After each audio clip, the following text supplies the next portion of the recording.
YouTube ચેનલમાં આપ સૌનું હાર્દિક સ્વાગત છે। વિદ્યાર્થી મિત્રો, આપણે શીખી રહ્યા છીએ છંદ, અને આજે આપણે ગુજરાતીની અંદર 3 છંદ આ વિડિયોમાં શીખવાના છીએ। પ્રથમ છંદ છે ઇન્દ્ર વજ્રા। યાદ રાખજો વિદ્યાર્થી મિત્રો, અહીંયા આપણે વ્ર નથી બોલવાનું, ફક્ત વ બોલવાનો છે ને જ્રા। ઇન્દ્ર વજ્રા છંદ। હવે ઇન્દ્ર વજ્રા છંદ એ અક્ષર જે છે 11 છે, અને યતિ 5 અને 11 માં અક્ષરે એનો યતિ આવે છે। એનું બંધારણ જોઈએ તો ત ત જ ગા ગા, ત ત જ ગા ગા। હવે આપણે એને અહીંયા મેં પંક્તિ લખી છે એ પ્રમાણે આપણે એનું લઘુ ગુરુ પણ જોઈશું। ચાંદો ખરંતો નભથી હું લાવી, આ 11 અક્ષર છે। જુઓ 1 2 3 4 5 6 7 8 9 10 11, બરાબર। હવે આપણે એને લઘુ ગુરુ કરીએ છો તો ચાંદો, બરાબર। તો ચા છે, મેં તમને આગળ ગણરચનામાં શીખવાડ્યું છે, બરાબર। તમને એ સૂત્ર તો ખબર હશે, યમા તારા જ ભાનસ લગા, બરાબર। એ ગણ સૂત્ર છે, યમાતા મા તારા તારા જ ભાન ભાનસ નસલ સલગા।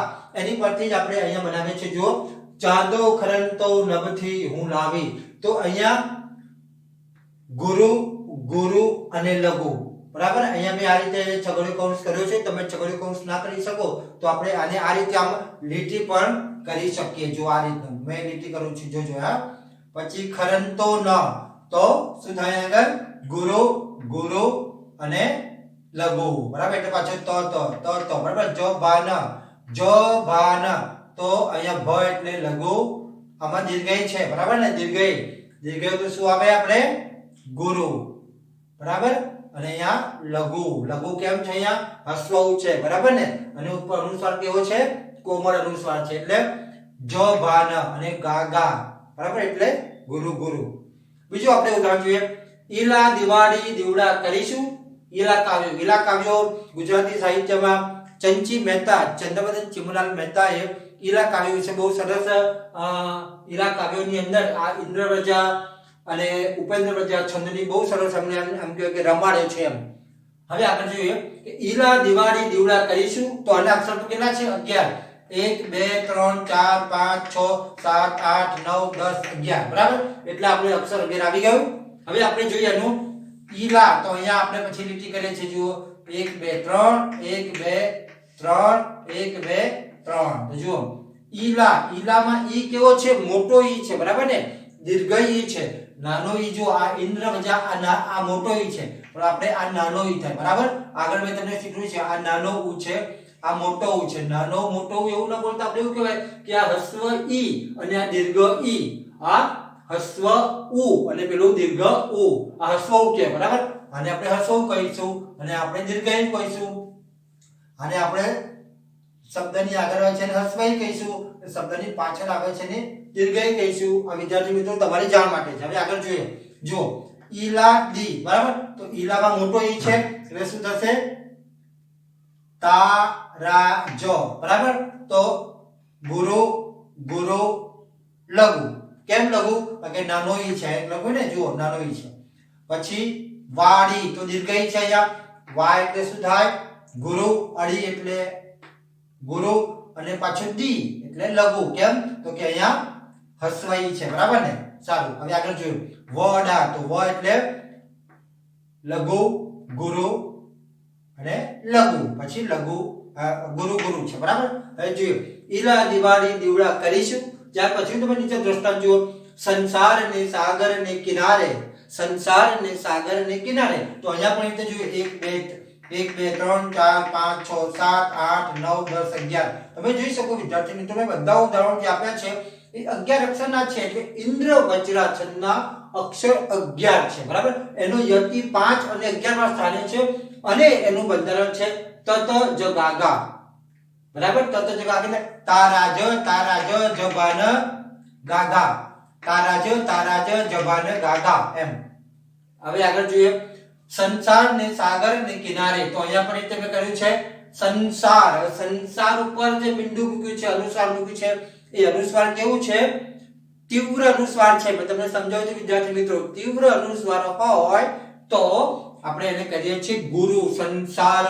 બરાબર જો ના તો સસાર બની જાય શું બની જાય સસાર એટલે સંસાર આપણે અનુસ્વાર મૂકીએ છીએ અને બોલીએ છીએ બરાબર જ્યારે અનુસ્વાર મૂકીએ અને બોલીએ સંસાર બરાબર એટલે એ અક્ષર થાય છે ગુરુ તો ગુરુ ગુરુ લગો ગુરુ ગુરુ લગો લગો ગુરુ લઘુ કેમ લઘુ તો ભાઈ અહીંયા હસ્વઈ છે ને ગા ગા એટલે લગા બરાબર હવે આગળ કીધો હતો સાસર વાસ કાને આના પણ અક્ષર 11 છે 1 2 3 4 5 6 7 8 9 10 11 બરાબર બધી જ પંક્તિમાં તમે જોઈ શકો વિદ્યાર્થી મિત્રો ઇન્દ્ર વજ્રાક્ષર ની અંદર 11 અક્ષર આપેલા છે આને પણ આપણે 1 2 3 ભાગ પાડીએ તો અહીંયા 1 2 3 3 6 3 9 10 11 મેં જો 1 2 3 1 2 3 1 2 ને 3 બધા તમે જોઈ શકો હવે જો અહીં આગળ શું છે પાછું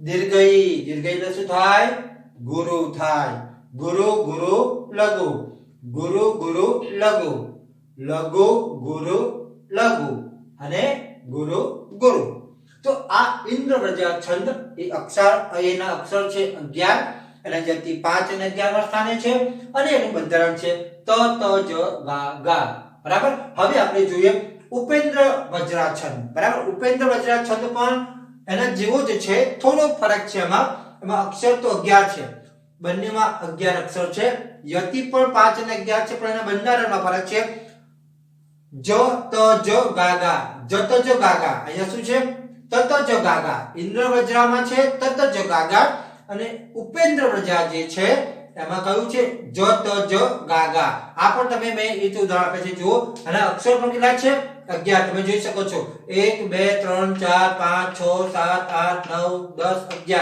આ જોડાક્ષર છે બરાબર છે સ્વામી શબ્દમાં બીજું જોઈએ નીચે ઉદાહરણ 1 2 3 4 5 6 7 8 9 10 11 ત્રીજું ઉદાહરણ જોઈએ 1 2 3 4 5 6 7 8 9 10 11 બરાબર હવે આપણે 3 ભાગ પડે 1 2 3 તમને ખ્યાલ આવે 1 2 3 1 2 3 અહીં જોઈએ પછી 1 2 3 1 2 3 1 2 3 1 2 3 1 2 3 1 2 ને 3 હવે આપણે લઘુ ગુરુ જોઈજો અહીંયા શું છે હસ્વ છે બરાબર એટલે શું થાય લઘુ પછી ગુરુ લઘુ ગુરુ ગુરુ લઘુ હસ્વઈ છે બરાબર ને આ અહીંયા શું છે ગુરુ અંધ અંધની પર પાછો આ અનુસ્વાર છે બરાબર અનુસ્વાર કેવો છે અંધ તો અનુસ્વાર કેવો છે અંદર કોમળ કે તીવ્ર કેવો અનુસ્વાર કહેવાય વિદ્યાર્થી મિત્રો અને તીવ્ર અનુસ્વાર કહેવાય અંધ લખીએ છીએ અને બોલે છે એ તો શું થાય ના બોલે તો શું થાય અધ અધ બરાબર તો નહીં એવું નથી અંધ આપણે લખીએ પણ છે ને બોલે છે એટલે કોમળ અનુસ્વાર નથી વિદ્યાર્થી મિત્રો યાદ રાખજો અહીંયા તીવ્ર અનુસ્વાર છે અને જે શબ્દ પર તીવ્ર અનુસ્વાર આવે એ અક્ષર ગણાય ગુરુ તો અહીંયા ગુરુ લઘુ અને ગુરુ ગુરુ બરાબર અહીંયા પણ જોયો તમે સુલોચના ને શિર અંધ સ્વામી બીજું ઉદાહરણ જોઈએ સદાવડી જીવન નીતિ ધારો બરાબર સદાવડી જીવન નીતિ ધારો તો અહીંયા ગુરુ માફ કરજો લઘુ પછી ગુરુ લઘુ ગુરુ ગુરુ લઘુ અહીંયા કેમ છે દીર્ઘઈ છે વડીમાં દીર્ઘઈ જીમાં પણ દીર્ઘઈ બરાબર છે ને ખાસ યાદ રાખજો પછી જે લઘુ ગુરુ લઘુ કેમ લઘુ છે અહીંયા હસ્વઈ છે બરાબર અને આ છે ગુરુ ગુરુ અરે નકી દ ફૂલ કેમ આંબે આના પણ અક્ષર 11 છે જુઓ 1 2 3 4 5 6 7 8 9 10 11 3 3 6 3 9 અને 2 11 તો જુઓ લઘુ ગુરુ લઘુ ગુરુ ગુરુ લઘુ લઘુ ગુરુ લઘુ અને ગુરુ ગુરુ તો વિદ્યાર્થી મિત્રો ઉપેન્દ્ર વજ્રા છંદ છે એના અક્ષર છે 11 યતિ 5 અને 11 માં સ્થાને અને બંધારણ છે એનું જત જ ગા ગા બરાબર હવે નવો છંદ છે અહીંયા ઉપજાતિ છંદ ઉપજાતિ છંદ પણ વિદ્યાર્થી મિત્રો એકદમ સરળ છે જો તમને ઉપરના બંને છંદ આવડે તો તમને ઉપજાતિ છંદ આવડી જાય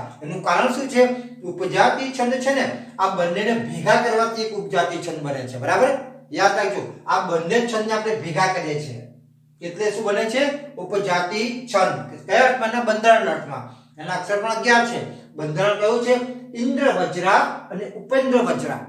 આ બંનેનું ત ત જ ગા ગા જ ત જ ગા ગા આનું બંધારણ છે. એ બંનેને ભેગા કરીએ તો એ ઉપજાતિ નવો છંદ બને છે. તો અહીંયા મેં કાવ્ય લખ્યું છે.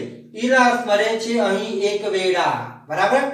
આ ચોતરે આપણે બે રમેલા. ઈલા કાવ્ય મેં તમને આગળ જણાવ્યું. બરાબર? ગુજરાતીમાં ચંચી મહેતાએ ઈલા કાવ્યો લખેલા છે. મેં પણ તમને જણાવ્યું કે ઈલા કાવ્યોની અંદર ચંચી મહેતાએ, ચંદ્રવદન ચીમનલાલ મહેતાએ ઇન્દ્ર વ્રજા અને ઉપેન્દ્ર વ્રજા છંદનો સૌથી વધારે ઉપયોગ કરેલો છે. તો ઈલા સ્મરે છે અહીં એક વેળા, આ ચોતરે આપણે બે રમેલા. બરાબર? અહીંયા એક પંક્તિ જે છે ઇન્દ્ર વ્રજાની છે અને બીજી પંક્તિ જે છે ઉપેન્દ્ર વજ્રાની છે.